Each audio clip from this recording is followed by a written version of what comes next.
See mälestusmärk on püstitatud Tomskimail hukkunud eestlastele. Kes nad olid? Nad olid inimesed nagu meiegi.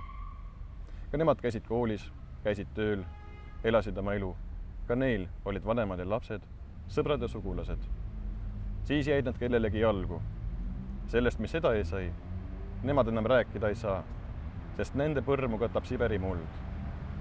Räägivad need, kes jäid ellu. Noorte jaoks on need jutud kusagilt minevikust, hääl kaugetest aegadest. Samas elab tänapäeval meie keskel palju neid, kellel elavad need mälestused luus ja lihas. Meil kõigil on oma elulugu.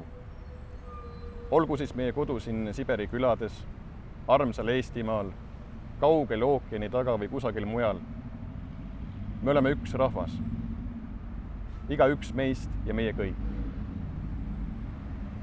Mälestusmärke püstitatakse elavate jaoks, nende jaoks, kes hoiavad mälestust. See mälestus siin on valus mälestus ajast, kui inimelu kaotas ideoloogia ees oma väärtuse. Samas on see märk sellest, et ajad lähevad paremaks, sest teisiti oleks seda kivi ja teisiti ei seisaks siin meie. Rahu Tomskimail hukkunud eestlaste põrmule. Rahu neile, kes hukkusid mujal. Elagu nende mälestus. Elagu Eesti!